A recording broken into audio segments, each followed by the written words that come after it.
자, 우리 하나님 말씀 호세아 6장 3절 말씀입니다. 구약성경 1261면 호세아 6장 3절 말씀. 구약성경 1261면 호세아 6장 3절 말씀. 자, 우리 한 목소리로 다 같이 시작. 그러므로 우리가 여호와를 알자. 힘써 여호와를 알자. 그의 나타나심은 새벽빛같이 어김없나니 비와 같이 땅을 적시는 늦은 비와 같이 우리에게 임하시리라 하니라. 아멘. 네, 할렐루야. 네, 주님이 함께 하시고 주님을 인격적으로 만나게 되시길 주님의 이름으로 축원합니다. 아멘. 세상 사람들은 구약의 하나님과 신약의 하나님을 다른 하나님이라고 생각을 합니다. 그래서 구약의 하나님은 공포의 하나님, 무서운 하나님, 심판의 하나님, 그런 식으로 생각을 하고, 신약의 하나님은 자비로우신 하나님, 사랑의 하나님, 그런 식으로 생각을 합니다. 그래가지고 구약의 하나님은 다른 신이고 또 신약의 하나님은 다른 신이다, 그렇게 잘못된 인식을 가지고 있는 그런 세상 사람들이 그런 경우가 있습니다. 그러나 우리가 분명히 오늘 우리가 읽은 호세아서의 말씀 보면은 하나님이 얼마나 사랑이 많으신가를 우리에게 잘 보여주고 있습니다. 그래서 이 호세아서는 인애의 하나님, 인애의 하나님, 사랑의 하나님을 우리에게 말씀해주고 있어요. 그런데 그 사랑은 어떤 사랑이냐? 조건적인 사랑, 외형적인 사랑, 그런 사랑이 아니에요. 무조건적이고 언약에 근거한 하나님의 사랑을 우리에게 말씀해주고 있는 것입니다. 세상의 사랑은 조건적입니다. 예쁘니까, 똑똑하니까, 돈 잘 버니까 사랑한다, 그렇게 조건적인 사랑이에요. 근데 하나님의 사랑은 언약의 사랑입니다. 내가 너를 사랑하기로 맹세하였노라. 이게 하나님의 언약의 사랑이에요.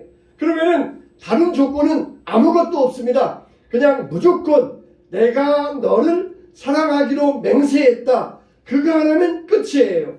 그래서 이 하나님께서 호세아에게 이걸 보여주기 위하여서 여자를 선택해서 결혼하라고 말씀을 하십니다. 아직 총각인 호세아에게 너는 여자를 만나서 결혼을 해야 되는데 내가 지명한 여자와 만나서 결혼을 해라, 그렇게 말씀을 하셔요. 근데 하필이면 그 여자가 누구냐면은 몸을 파는 그런 여자입니다. 돈을 받고 몸을 파는 그런 고멜이라고 하는 여자예요. 그래서 이제 총각인 호세아에게 이런 여자를 만나가지고 결혼을 하는데 하필이면은 그런 여자가 이제는, 전에는 그랬어도 이제는 호세아를 만나서 내가 새 삶을 살겠습니다, 그랬더라면 좋았을 터인데 여전히 자기 삶을 이끌어 와가지고 그리고 결혼하고 여전히 그런 생활을 이어가는 여자입니다. 이전과는 딱 단절해버리고 이런 삶을 살지 않겠습니다, 그러면은 그래도 조금 나았을 터인데 여전히 그런 삶을 살아오면서 호세아를 만나서 결혼만 했다 뿐이지 이전의 삶을 이어가는 여자, 이게 바로 고멜이라고 하는 여자예요. 얼마나 하나님의 명령이 어처구니 없는 명령입니까? 그런데 하나님은 이 호세아는 그 하나님의 명령에 아무런 조건도 달지 아니하고 묵묵히 순종을 했어요. 이 디블라임의 딸이라 할 때, 이 디블라임이라 할 때 그 뜻은 뭐냐면은 무화과 떡 2개라, 그런 뜻이 있어요.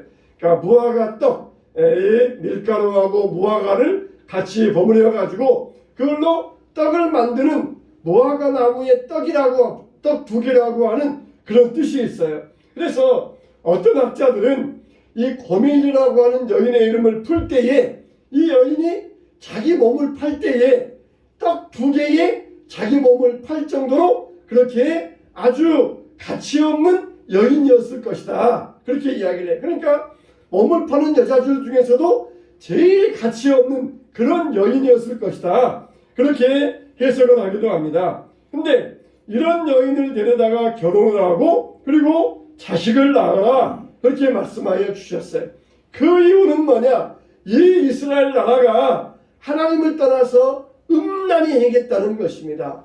이 고멜처럼 하나님을 떠나서 이 나라가 온 백성들이 음란히 행했기 때문에 호세아의 삶을 통하여서 하나님의 심정을 100분의 1, 1000분의 1이라도 보여주게 하신 하나님의 뜻이 거기에 있었던 것입니다.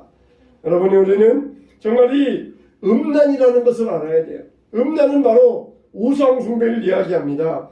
우상숭배는 영적인 간음이에요. 그래서 하나님의 백성들이 하나님을 떠나서 하나님과 여전히 순결한 신랑의 신부의 삶을 살아야 되는데 다른 남자에게 장가든 것처럼 이스라엘 백성들이 하나님을 떠나서 영적으로 음란하게 행했다는 것이에요. 하나님이 뭐라고 그러셨습니까? 내가 내게 장가들어 영원히 살되 공의와 정의와 은총과 긍휼히 여김으로 내게 장가들어 진실함으로 내게 장가들으니 내가 여호와를 알리라. 이렇게 말씀하셨어요. 그러니까 여호와를 알리라. 여호와를 의지하는 것, 그게 신랑과 신부의 관계인데 이제는 하나님을 떠나서 영적으로 음란하게 행하면서 우상숭배를 하는 이스라엘 백성들을 바라보시면서 이제는 너희들이 이와 같이 음란히 행하였느니라, 그걸 보여주고 계시는 것이에요. 여기에서 호세아에게 하나님께서 고멜과 결혼해라 그렇게 할 때에 이 말은 동침해라 혹은 고멜을 알아라, 야다하라 그런 뜻이 있어요. 그러니까 우리가 이 하나님을 안다, 이 말은 신랑과 신부가 함께 결혼해서 아는 것처럼 그렇게 하나님을 안다, 그렇게 이야기할 수가 있어요. 우리가 다윗을 볼 때에 다윗은 목동이었습니다. 근데 다윗이 어떻게 하나님을 알았습니까? 자기 인생 가운데에서 골리앗과 나가서 싸울 때에 하나님은 나의 용사이시다 그렇게 알았어요. 사울에게 쫓겨다닐 때에 자기를 숨겨주시고 인도하시는 선한 목자이시다 그걸 알았어요. 전쟁을 하면서 전쟁에서 승리하면서 하나님은 나의 방패, 나의 요새, 나의 산성이시다 그걸 알았어요. 또 다윗이 밧세바와 범죄하면서 눈물로 회개할 때 하나님은 자비로우신 인격적인 나의 아버지이시다 이걸 알았어요. 우리가 하나님을 알 때에 이런 관계로서 하나님을 알 수 있어야 됩니다. 그래서 요한복음에 보면은 영생은 곧 유일하신 참 하나님과 그가 보내신 자 예수 그리스도를 아는 것이니이다 그랬어요. 예수 그리스도를 아는 것이니이다.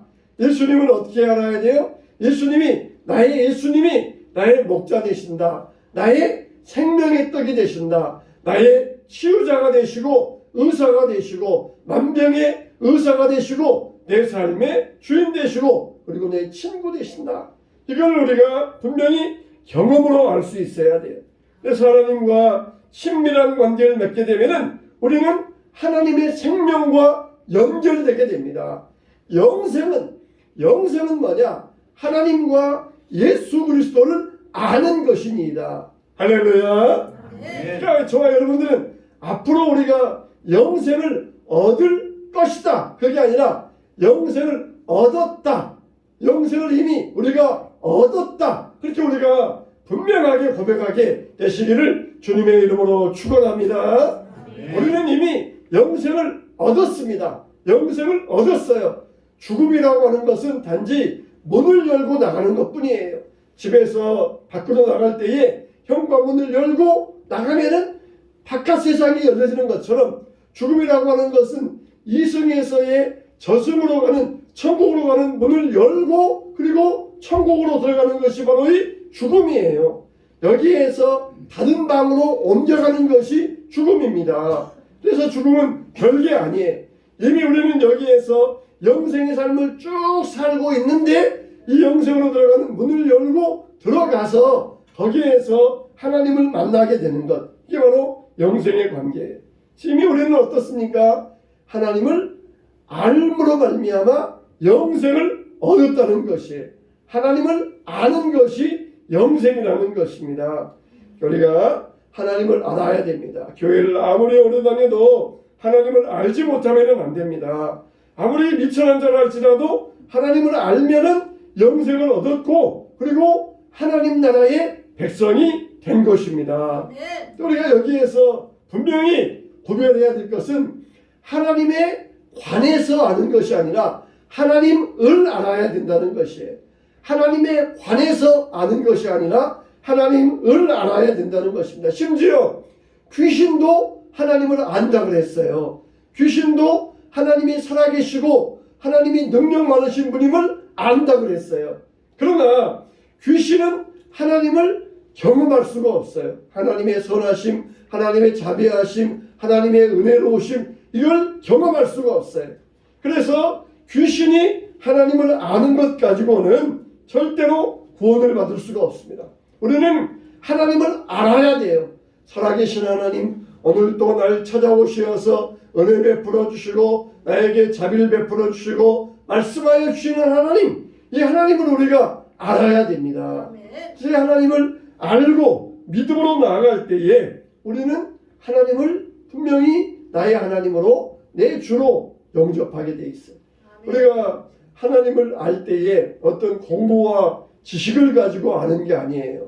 자녀들이 부모님을 알 때에 우리 아빠는 어떤 사람이다. 그래가지고는 열심히 공부해서 아빠를 알고 엄마를 아는 게 아니에요. 날마다 가정에서 엄마와 아빠를 경험하면서 우리 아빠는 이런 분이다. 우리 엄마는 이런 분이다. 그렇게 아는 것과 마찬가지예요.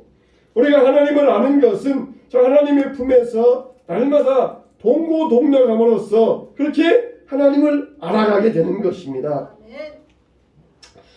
그러면은 우리 하나님이 하신 말씀 호세아 6장 6절에 뭐라고 그랬습니까? 나는 인애를 원하고 제사를 원하지 아니하며 번제보다 하나님 아는 것을 원하노라 그랬어요. 인애를 원하고 번제를 제사를 원하지 아니한다. 이 말은 우리가 이 말의 의미를 알아야 됩니다. 하나님은 제사 원치 아니하신다. 번제 원치 아니하신다. 그게 아니에요. 하나님은 제사 제도를 만드셨어요. 우리에게 제사하라고 제도를 만드시고 그리고 성전도 만드시고 번제도 제도도 하나님께서 다 만들어 주셨어요. 하나님은 누구를 찾으셔요? 예배하는 자를 찾으시는 하나님이셔요. 할렐루야. 하나님은 예배하는 자를 찾으시는 하나님이십니다. 그런데 형식적으로 예배하거나 종교적으로 예배하거나 의식적으로 하는 예배를 하나님은 원치 아니하시고 제사보다 인애를 더욱더 원하시는 하나님이시라는 것입니다. 그래서 하나님은 인애의 하나님, 자기 언약 백성들에게 인애를 베풀어 주시는 사랑의 하나님이라는 것을 우리에게 보여주고 계셔요. 그런데 이스라엘 백성들은 그렇지를 못했습니다. 우리가 아브라함의 후손이니까 하나님이 우리를 거저 지켜주실 것이다. 그렇게만 안심하고 있었어요. 자기들 행동이 잘못되고 영적으로 음란하고 가늠하면서도 그러면서도 우리가 성전에서 제사 드리니까 하나님이 복을 주실 것이다 생각하면서 나그네와 가난한 자와 고아와 과부를 학대하였던 것입니다. 그러면서 온갖 탐욕을 채우기에 급급했던 것이에요. 제도자들은 권력을 이용해서 뇌물을 받고 부당한 판결을 내렸습니다. 하나님은 그들에게 나는 인애를 원하고 번제를 원치 아니한다. 너희 손에 지금 피가 가득해서 그걸 가지고 제사 드리는데 어찌 내가 그런 제사를 받을 수 있겠느냐. 그러면서 이들에게 책망의 말씀을 내렸던 것이에요. 우리는 예배자로 주님 앞에 설 수 있어야 됩니다. 그리고 우리는 인애를 베푸는 사람으로 주님 앞에 나아갈 수 있어야 됩니다. 그럴 때 우리에게 가장 필요한 것은 뭐냐? 여호와를 알자. 하나님을 알자. 내가 여호와를 알자. 힘써 여호와를 알자. 힘써 여호와를 알자. 우리가 가만히 있어가지고는 제대로 하나님을 알 수가 없어요. 어떻게 하나님을 알라고 그랬습니까? 너희가 여호와를 알자. 힘써 여호와를 알자. 힘써 여호와를 알자. 우리가 여호와를 알려면 힘써야 됩니다. 힘써야 돼요. 우리가 힘쓸 일들이 뭐가 있습니까? 오늘날은 정말 우리가 힘쓸 일들이 얼마나 많이 있습니까? 힘쓸 일들이 많이 있어요. 옛날 같으면은 그냥 힘쓰지 않아도 얻을 수 있었는데 요즘은 얼마나 굉장히 힘을 써야 됩니까? 옛날 같으면은 직장 생활하기가 그렇게 힘들지 않았는데 요즘은 직장 생활도 온갖 힘을 써야 직장 생활할 수 있어요. 직장에 들어가는 것도 마찬가지 아닙니까? 옛날에는 직업이 많이 있어가지고 선택해서 갈 수 있었는데 요즘은 직업 구하기가 또 하늘의 별 따기와 같아요. 힘써야 될 일이 많이 있습니다. 그러나 하나님이 우리에게 가장 힘쓸 일을 뭐라고 하셨습니까? 여호와를 아는 것. 힘써 여호와를 알자 그랬어요. 우리가 하나님을 알기에 힘쓰지 아니하면은 세상 것들이 우리에게 침범에 들어옵니다. 너 이것도 힘써야 돼. 너 이것도 힘써야 돼. 이거 하나 안 하면은 너희들 망하게 돼. 이거 안 하면 힘들게 돼. 그러면서 어떻게 하라. 우리 얼마나 힘써야 될 일들이 많이 있습니까? 그러면은 우리가 하나님을 알기에 힘쓰지 아니하면은 그것들 때문에 우리가 완전히 파묻혀 가지고 하나님을 아는 일은 항상 뒷전에 물러가고 말아요. 하나님을 아는 일은 맨 이 끝터이에 항상 있고 합니다. 당장 내가 해야 될 일, 우선적으로 급한 일들, 그런 일들 처리하다 보면은 하나님을 아는 일은 자동적으로 뒤로 밀려가게 되어 있어요. 우리가 하나님을 알기 위해서 성경 말씀을 깊이 묵상해야 됩니다. 그런데 세상에서 살아가다 보면은 여러 가지 바쁜 일들이 생기고 그러다가 보면은 하루에 저녁이 다가오고 저녁이 되면은 그리고 잠잘 때가 되고 그렇게 시간 지나가면서 하나님을 아는 일은 뒤로 밀려가게 되는 것입니다. 우리는 힘써야 돼. 하나님을 알기에 힘써야 됩니다. 하나님의 말씀을 가까이 하고 예배자로 살아가기에 힘써야 됩니다. 힘쓰는 사람이 돼야 돼요. 이렇게 하나님께서는 힘써 여호와를 알자. 우리가 성경 한 장을 읽어도 반드시 시간을 정해놓고 내가 정말 이 시간만은 절대로 양보하지 않겠다. 그렇게 우리가 정해놓고 힘을 써야만 성경 한 장도 읽을 수가 있어요. 힘쓰라. 하나님을 알아갈 때 힘써서 무릎을 꿇고 간절히 부르짖어 기도하는 것처럼 힘써 여호와를 알자 그랬어요. 우리가 두려워하지 말고 영적 전쟁도 치러야 됩니다. 그래서 나를 지켜주시고 앞서가시는 주님을 경험해야 됩니다. 죄를 지었으면 힘써 회개하고 주님께 돌아와야 됩니다. 그래야 하나님의 인애와 용서를 경험할 수 있어요. 호세아가 힘써 여호와를 알자 그러면서 하나님이 어떤 분이냐 두 가지를 말씀하고 있습니다. 첫째는 하나님은 새벽빛같이 나타나신다 그랬습니다. 그가 나타나심은 새벽빛같이 어김이 없나니 그랬습니다. 여러분 우리가 새벽이면 어떻습니까? 보통 3시, 4시 그 정도면 가장 어두운 시간이잖아요. 그런데 그 시간만 딱 지나면은 동이 터오면서 붉은 태양이 동쪽 하늘에서 떠오르게 됩니다. 여러분 우리가 하루 지내면서 새벽이 오는 시간 이것이 어김없습니다. 하루라도 오차가 어긋난 적이 없어요.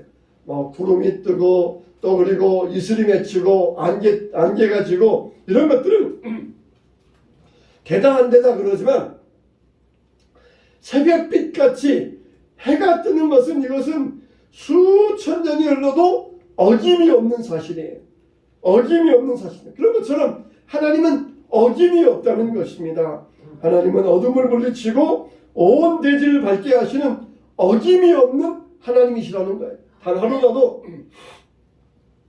어김이 없이 임하시는 하나님이세요. 비록 비가 오고 먹구름이 끼어있고 안개가 끼어있어도 해가 뜨는 사실은 어김이 없는 사실입니다. 우리 인생에 먹구름이 끼어있고 안개가 끼어있고 우리 인생에 아무리 풍파가 친다 할지라도 해가 뜨는 것은 어김이 없어요. 하나님의 인애는 어김이 없습니다. 우리 인간들은 변덕이 심하지만 하나님의 인애는 어김이 없습니다. 여러분의 삶에 어떤 먹구름이 끼어 있습니까?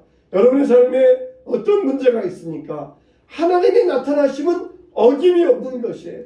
그 구름만 없어지면은 우리 문제 앞에 우리 앞에 있는 문제만 사라지면은 하나님의 인애의 햇빛은 우리에게 쨍쨍하게 비추는 것이에요. 하나님은 지금도 우리에게 어김없는 하나님이세요. 하나님은 지금도 우리를 찾아오시되 어김없이 찾아오십니다. 이 하나님의 사랑하심, 이 하나님의 신실하심을 의심하지 아니하는 여러분 되시기를 축원합니다. 두 번째로 하나님은 비와 같이 임하신다고 그랬어요. 비와 같이 농사를 지으려면은 이른 비와 늦은 비가 내려야 됩니다. 겨울 내내 땅이 굳어 있어요. 그러면 거기에 이른 비가 촉촉히 내려주면 그때 이제 쟁기를 가지고 땅을 갈면서 거기에 이제 씨를 뿌릴 수 있는 환경이 준비됩니다. 그래서 이른 비에 땅이 촉촉히 적시면은 거기에 씨가 발화가 되어가지고 자라기 시작해요. 그러다가 이제 마지막에 추수하기 전에 이제 알맹이가 있는데 아직 속이 여물지 않았어요. 껍질만 만들어져 있지 속이 여물지 않았을 때 그때 이제 늦은 비가 또 쫙 내려주면은 그때 이제 자양분을 받아가지고 속이 이 알이 꽉 차서 여물기 시작합니다. 그래서 항상 이른 비의 은혜, 늦은 비의 은혜를 우리가 말씀하지 않습니까? 이게 바로 파종과 추수의 원리입니다. 그런데 하나님께서 은혜를 주시는데 비와 같이 땅을 적시는 늦은 비와 같이 우리에게 임하신다고 그랬어요. 그런데 이것을 어떻게 주시느냐? 때를 따라 주신다는 것입니다. 때를 따라 우리에게 돕는 은혜를 주시겠다는 것이에요. 때를 따라 주시겠다는 것은 뭡니까? 가장 적당한 때에, 가장 좋은 기회에 우리에게 합당한 은혜를 주시겠다는 것이에요. 할렐루야. 여러분들에게 어떤 은혜가 필요합니까? 우리에게 영적인 은혜가 필요합니까? 여러분들에게 물질의 은혜가 필요합니까? 여러분들에게 치유의 은혜가 필요합니까? 하나님은 가장 적당한 때에 때를 따라 우리에게 돕는 은혜로서 베풀어 주시겠다고 말씀하셨습니다. 히브리서 4장 16절 말씀에 그러므로 우리는 긍휼하심을 받고 때를 따라 돕는 은혜를 얻기 위하여 은혜의 보좌 앞에 담대히 나아갈 것이니라 그랬어요.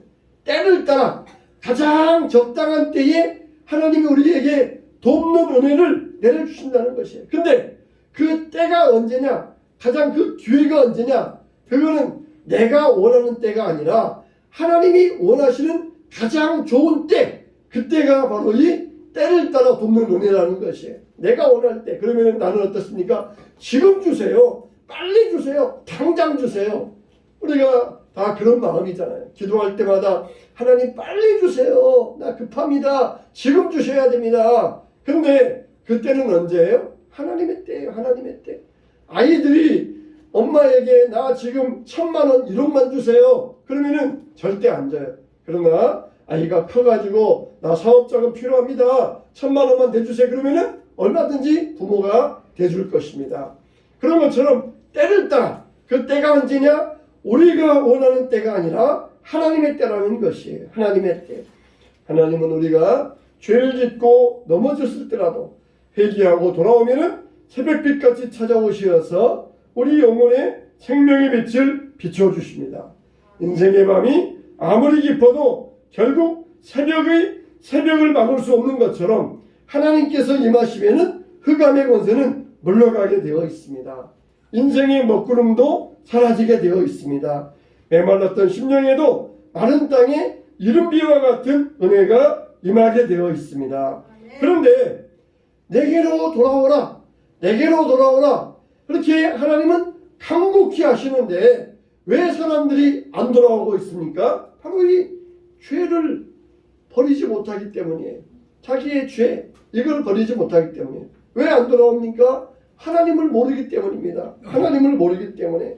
하나님이 새벽빛같이 일정하시게 우리를 찾아오시고 그 무한자비하신 인애와 긍휼로 우리를 기다리시는데 그 하나님의 인자하심을 모르기 때문에 하나님께 돌아오지 못하고 있는 것이에요. 자, 우리는 하나님을 알아야 됩니다. 그것도 어떻게 해요? 하나님을 힘써 알자 그랬어요. 하나님을 힘써 아시기 바랍니다. 나의 하나님, 정말 어떤 사람들은 하나님을 선한 목자라 그러는데 나는 선한 목자 되시는 하나님을 아직까지 체험하지 못하고 있습니다. 내 삶에 나의 목자가 되시어서 인도하신 주님을 나도 경험하게 하여 주시옵소서. 우리 하나님 앞에 힘써 구해야 돼요. 힘써 구해야 돼요. 적당히 구하는 것이 아니라 힘써 구해야 돼요. 다른 사람들은 치유의 하나님을 만나서 응답받고 건강해졌다 그러는데 나는 아직도 치유의 하나님을 만나지 못했습니다. 주여 내게 찾아오시어서 치유의 은혜를 베풀어 주시옵소서. 우리가 어떻게 하라고요? 힘써 하나님께 구해야 된다는 것이. 해주세요. 아니면 말고요. 그러면 안 된다는 것이. 힘써 하나님께 구하면서 하나님 나에게 치유의 은혜, 형통의 은혜를 베풀어 주시옵소서. 존귀케 하여 주시고 높임받게 하여 주시옵소서. 이 은혜를 우리 가정에 자녀들에게 베풀어 주시옵소서. 어떻게? 힘써 구해야 된다는 거예요. 힘써 하나님을 알고 구해야 된다는 것입니다. 그럼 세 번째로, 그럼 나는 누구인가? 호세아서는 하나님에 대하여 두 가지로 말씀했잖아요. 하나님은 새벽빛같이 일정하시다. 또 하나님은 이른 비와 같이 늦은 비와 같이 때를 따라 돕는 은혜를 주신다. 그러면 세 번째로 나는 누구냐? 인생은 누구냐? 그랬을 때에 4절에 보니까 에브라임아 내가 내게 어떻게 하랴? 유다야 내가 내게 어떻게 하랴? 너희의 인애가 아침 구름이나 쉬 없어지는 이슬 같도다. 아침 구름이나 이슬 같다는 거예요. 너희 인생은 아침 구름이나 이슬 같다는 것입니다. 이슬은 어떻습니까? 불 끝에 맺혀 있다가 해만 뜨면은 깜짝같이 사라지는 게 이슬이에요. 이렇게 인생의 모습이 아침 구름, 해만 뜨면은 없어지는 이슬 같은 존재라는 것, 이걸 말씀해 주고 있어요. 너희들 지금 건강하니까, 지금 젊으니까 오래오래 살 것처럼 자신하고 있는데, 그러나 너희들 해만 뜨면 없어지는 이슬 같은 인생이 너희의 인생이다. 너희의 인생이다. 너는 누구냐? 아침 구름이나 쉬 없어지는 이슬과 같다. 다 인생은 영원하지 못하고 사라진다는 것이. 내가 가지고 있는 재물, 권세, 명예, 인기 다 아침 구름 같은 것들이에요. 왜 하나님을 찾지 않습니까? 내가 가지고 있는 것에 만족하니까, 내가 가지고 있는 것을 자부하니까, 내가 가지고 있는 것이 든든하니까 하나님을 찾지 아니하고 하나님께 나오지 않아요. 그러나 너희 인생들아 다 쉬 없어지는 이슬방울에 불과하니라. 이슬방울에 불과하니라. 우리가 영원하지 못한 이거 우리 인생을 책임질 것처럼 오해해서는 안 됩니다. 누가 여호와를 찾습니까? 힘써 여호와를 찾는 사람들, 이런 사람들이 여호와를 알 수가 있습니다. 아침 구름이나 없어지는 이슬 같은 이런 사람들을 의지할 게 아닙니다. 내가 누구인지를 바르게 알면은 하나님을 찾을 수 있습니다. 그러나 자기의 인생이 만족하고 있고 자기의 인생이 영원할 것 같은 사람들은 하나님을 찾지 않습니다. 오늘 우리에게 필요한 것은 무엇입니까? 힘써 여호와를 아는 것입니다. 하나님을 알아야 우리가 흔들리지 않습니다. 하나님을 알려면은 힘을 써야 된다는 것이, 힘을 써야 된다는 것이. 내가 정해놓고 정한 시간을 주님 앞에 드리면서 하나님을 알기에 내가 힘쓰기 원합니다. 그러면서 순종의 자리에 나아가야 됩니다. 하나님께 돌아와야 됩니다. 잠시 있다가 사라지는 세상에 안주하지 말고 하나님을 힘써 하나님 나라를 위하여 힘써 믿음의 역사를 이루어 가시는 저와 여러분 되시기를 주님의 이름으로 축원합니다. 축원합니다.